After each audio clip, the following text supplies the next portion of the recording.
How is it going, everybody? It's Carl here, and today we are continuing on with the Camaro, and we are installing the battery relocation bracket that mounts where the spare tire used to be, and it's a kit by BMR, and I've kind of started on it a little bit, but I got it mocked up, so I had this genius idea that I had all these magnets from when I scrapped out some microwaves, and they are 1/2 inch thick, and this is kind of what I've come up with. Normally they want you to have this flush against this sheet metal here, and then they want you to have self-tappers where there's a frame rail right here farther in. That's why they have seam seal here to cover up the seam, but they want you to have a self-tapping screw that goes into the frame rail. Well, that's all fine and dandy. I mean, I don't like personally putting holes into things. So my plan is, what I'll do is I'll move it forward a little bit, so 1/2 inch. I'll put a self-tapper in here for now. I actually may just go buy bolts, and then at least we can, I'll buy extra washers and everything. And I'm going to use this. There's going to be a nylon spacer under here just to make it level. I mean, it's slightly downhill this way, but that's okay. But yeah, then we can at least bolt this thing in instead of having sheet metal screws, and then we'll have nylon spacers between these holes, which a bolt will go through that way as well. So there's going to be several mounting points on this, and I think that's going to be the best route.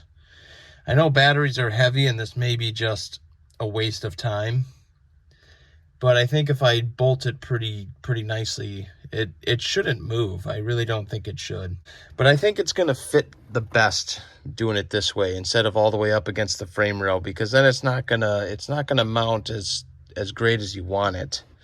And plus, this back plate here isn't straight either, so that's not doing me any favors. So I think I'm going to continue on doing it this way. I've thought of something that I didn't think of earlier. So what I'm going to do actually first, I moved this magnet over, and I'm going to drill the 2 front holes first, because I know this is the spacing I want. And then once I get all that drilled out, I can tighten, put the bolts in, tighten them up, and then I know exactly where I need to drill these 2 holes, because this one is going to be the hardest one right here, because it's under the metal panel here. So I think that's the route I'm going to take first. Is we're going to get the backing plate mounted up first, and then we'll figure out where the top plates have to go. So currently I have the 2 holes drilled for the back plate, and I actually have to run to the hardware store, and I got to get shorter bolts. The ones I bought were 2 inches long, and they seem to be way too long. Also, I'm actually going to go with bolts for these mounting flanges. I think that'll be just nicer look instead of self-tapping screws. And I also, what I did here, if I can get a little light here, so what I did is I kind of bent it in just a little bit, and it seems to sit more flush on the panels there that it's resting on, or the sheet metal. So I think I'm going to roll with that. And then, so yeah, I got to run to the hardware store, get different bolts for that, and then get the right bolts for these holes right here that I'm about to drill.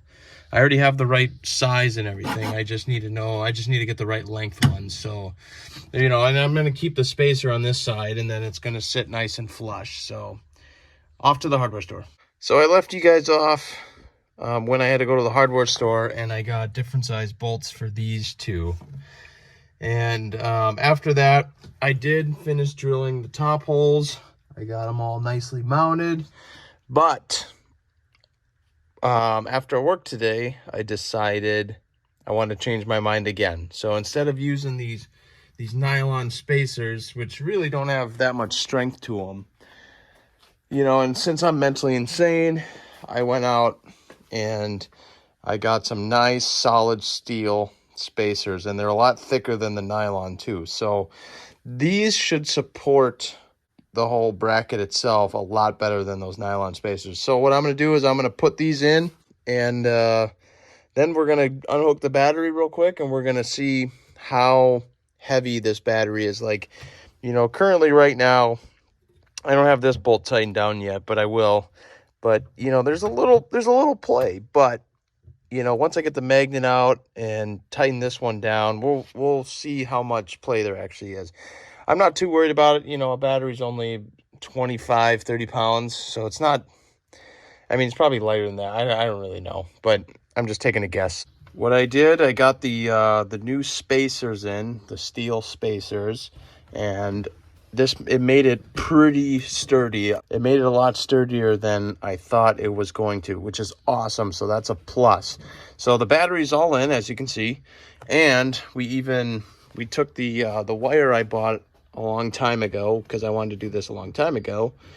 I think it was all 16 feet, and we kind of just simply routed it around the bracket. You know, nothing's permanent right now. It's all still loosey-goosey, but this is just a rough routing way that we're going to use. Stay tuned for more, guys. Thanks for watching. I appreciate it. And please subscribe for more. See you in the next one.